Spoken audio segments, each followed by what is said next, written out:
aw minnu bɛ Planet Sport TV Mali kan nin wagati la, an ka foli ni tanu bɛ aw bɛɛ lajɛlen ye. An b'a fɔ aw bisimila Mali balontanna minnu bɛ balon ta Mali kɔ kan olu ka kibaruya la. An bɛ taa Angleterre, an bɛ taa Allemagne, an bɛ taa France, an bɛ taa Moldavie, an bɛ taa Autriche. Kibaruya minnu bɛ yen nɔ an bɛ olu da aw tulo kan.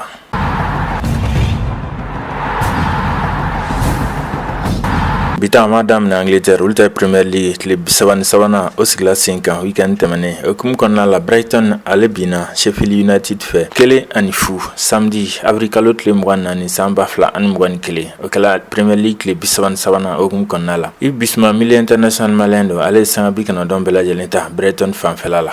O jaabi kɔfɛ a ka tɔn bɛ jɔyɔrɔ 17nan na kuru 34. Tile 34nan na Brighton ale bɛ Leeds bisimila samedi mai kalo tile fɔlɔ san 2021 a bɛ daminɛ 14h wagati.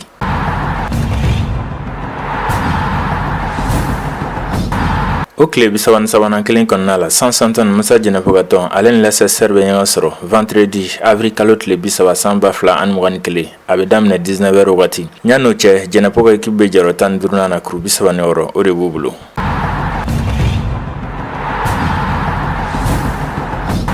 N'an bɔla Angleterre an ma kun da Allemagne kan olu ta ye Bundesliga ye. O tile 31nan o sigila sen kan weekend tɛmɛnen. RB Leipzig Amadou Aïdara ka tɔn ale ye se sɔrɔ Stuttgart kan 2-0 dimanche avril kalo tile 25 san 2021. Mun ye kibaruya duman ye Amadou Aïdara n'ale milieu international malien ale yɛrɛ ye celu datigɛ sanga 40 sanga 6nan o kuma la, wa a ye sanga 90 fɛnɛ bɛɛ lajɛlen tan a ka tɔn fanfɛla la. O sɛbɛya kɔfɛ Leipzig bɛ jɔyɔrɔ 2nan banban kuru 64. Kuru 7 b'u ni jɔyɔrɔ fɔlɔ cɛ n'o ye Bayern Munich ye kuru 71. Tile 32nan hukumu kɔnɔna la Leipzig bɛ wuli ka jɔ kɛ ka taa Dortmund fɛ yen nɔ samedi mai kalo tile 8 san 2021 13h30 wagati.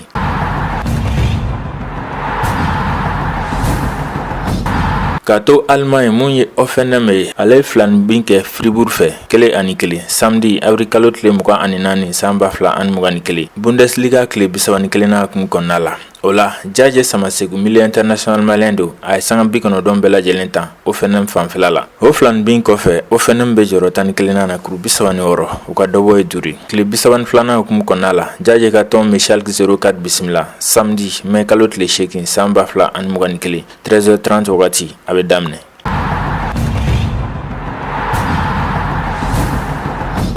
N'an bɔla Allemagne an ma kun da France kan olu ta ye Ligue 1 française ye. O tun bɛ tile 34nan na weekend tɛmɛnen. Racing Club de Lens ale ye sɛbɛya sɔrɔ Nîmes kan 2-1 dimanche avril kalo tile 25 san 2021. O la Massadio Aïdara défenseur international malien don ale kɛla sababu ye ka Lens ka victoire celu don sanga 76nan, wa a ye sanga 90 bɛɛ lajɛlen ta Lens fanfɛla la. Cheikh Doucouré ale fana milieu malien a ma ye kɛnɛ kan. O sɛbɛya kɔfɛ Lens bɛ jɔyɔrɔ 5nan sɔrɔ kuru 56 o ka faranga ye 8 ye. Tile 35nan hukumu kɔnɔna la Lens bɛ wuli ka jɔ kɛ ka taa Paris Saint-Germain fɛ yen nɔ samedi mai kalo tile fɔlɔ san 2021 15h wagati.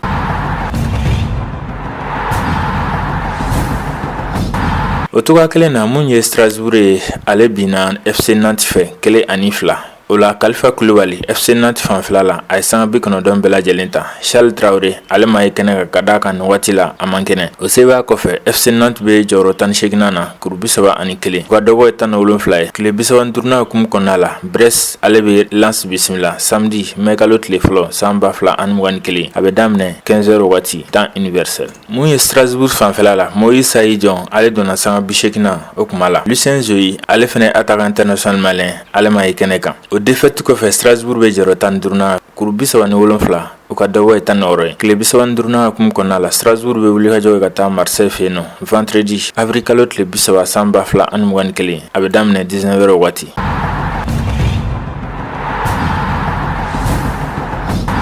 Ka to France mun ye Stade Rennais ye ale ye sɛbɛya jan sɔrɔ Dijon kan 5-1. O kɛla tile 34nan ye hukumu kɔnɔna la Ligue 1 française dimanche avril kalo tile 25 san 2021. Rennais fanfɛla la Amari Traoré défenseur international malien don a ye sanga 90 bɛɛ lajɛlen ta. Mun ye Dijon fanfɛla la Seinou Koulibaly ale fana ye défenseur international malien a fana ye sanga 90 bɛɛ lajɛlen ta. O sɛbɛya b'a to Rennes bɛ jɔyɔrɔ 7nan sinsin kuru 54. Dijon ale bɛ jɔyɔrɔ 20nan ni jɔyɔrɔ laban na kuru 18, wa Dijon ale taara Ligue 2 la san wɛrɛ. Tile 35nan hukumu kɔnɔna la Rennes ale bɛ wuli ka jɔ ka taa Bordeaux fɛ yen nɔ dimanche mai kalo tile 2 san 2021 a bɛ daminɛ 11h wagati.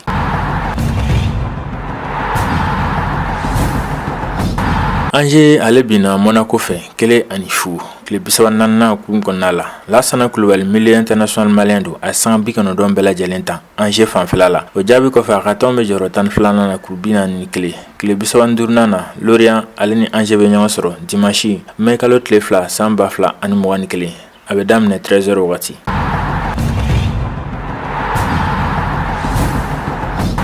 FC Metz bina Paris Saint-Germain fɛ 3-1 tile 34 Ligue 1 française o kɔnɔna la. Boubacar Kiki Kouyaté ale ye défenseur international malien ale ye san 90 bɛɛ lajɛlen ta Metz fanfɛla la. Mamadou Fofana Nojo ale tun ye remplaçant ye. O défaite kɔfɛ FC Metz bɛ jɔyɔrɔ 10 na kuru 43 u ka dɔ bɔ o ye 1 tile 35 na Metz ale bɛ wulikajɔ kɛ ka taa Dijon fɛ yen nɔ dimanche mai kalo tile 2 san 2021 a bɛ daminɛ 13h wagati.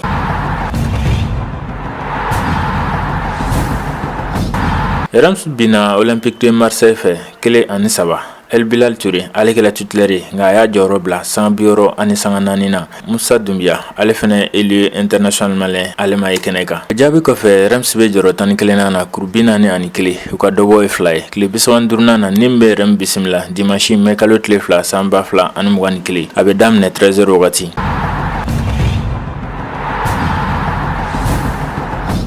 Bordeaux ale bina Lorient fɛ 4-1 tile 34 kun kɔnɔna la. Nka mun ye kibaruya duman ye Bordeaux ka celu kelen o donna malien denmisɛnnin fɛ n'o ye Issouf Sissoko ye. A y'a don sanga 80 sanga 3nan a kun donna ndolati kɔnɔna la o waati kelen yɛrɛ. A ka tɔn bɛ jɔyɔrɔ 16 na kuru 36 o b'u bolo.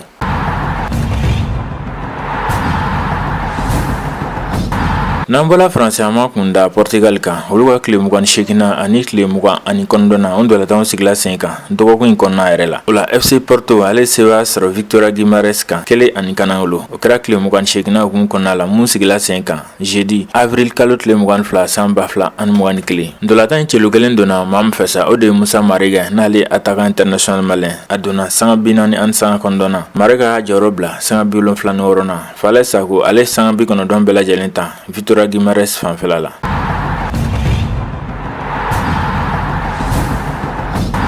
Tile 29 hukumu kɔnɔna la FC Porto ale ni Moreirense sense filan bi kɛ 1-1 o kɛla lundi avril kalo tile 29 san 2021. Moussa Mariga ale kɛla titulaire nka a y'a jɔyɔrɔ bila sanga 76 na. Tile 29 hukumu kɔnɔna la mun ye Victoria Guimaraes ye ale bina national fɛ 1-0. Falaye Sako ale tun ye titulaire ye fɛnɛ nka a y'a jɔyɔrɔ bila sanga 64 na. O ndolati fila kɔfɛ FC Porto bɛ jɔyɔrɔ 2nan na kuru 67 u ka faranga 32 ye. Sporting Portugal ale bɛ jɔyɔrɔ fɔlɔ la kuru 73. Tile 30 hukumu kɔnɔna la Porto ni Famalicao bɛ ɲɔgɔn sɔrɔ samedi mai kalo tile fɔlɔ san 2021 20h15 wagati. Victoria Guimaraes ale ni Moreirense bɛ ɲɔgɔn sɔrɔ a don kelen 16h wagati.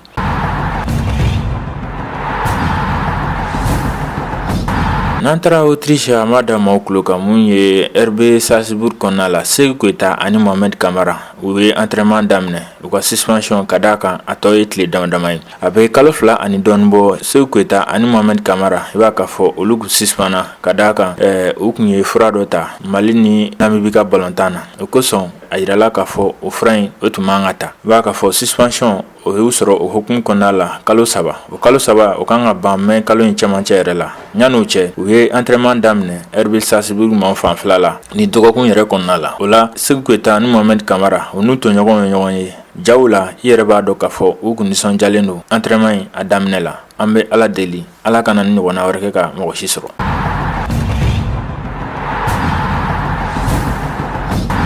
N'an bɔla yen nɔ an b'a kun cɛ Moldavie kaw fɛ yen nɔ. Moldavie olu ka première division i b'a ka fɔ o bɛɛ ye tile 29 na. O hukumu kɔnɔna la FC Sheriff ale se b'a sɔrɔ Sfaxien kan 2-0. O kɛla tile 29 senfɛ mun sigila sen kan samedi avril kalo tile 24 san 2021. Adama Traoré n'a dɔnnen don Mawulda la ale de ye celu datigɛ ka taa FC Sheriff kanu la sanga 20 na o waati la. O seba kɔfɛ Mawulda ka tɔn bɛ jɔyɔrɔ fɔlɔ sinsin halisa kuru 80 o b'u bolo. U ka faranga ye 85 ye. CS Petrocube olu de bɛ jɔyɔrɔ filanan na kuru 67. Tile 30nan hukumu kɔnɔna la mun ye FC Sheriff ye ale ni Koduru bɛ ɲɔgɔn sɔrɔ jeudi avril kalo tile 29 san 2021. Malien fɛn fɛn bɛ k'an lajɛ nin waati la Faransikaw fɛ yen États-Unis, Canada, an ka foli bɛ aw bɛɛ lajɛlen ye. An ma ɲinɛ tɔw si kɔ, an mana kɛ diɲɛ fan o fan fɛ, an ka foli bɛ aw bɛɛ lajɛlen ye. A' ye to Planet Sport TV Mali sanfɛla la walasa a bɛ se ka Mali balontan kibaruya sɔrɔ kabini aw sigiyɔrɔ.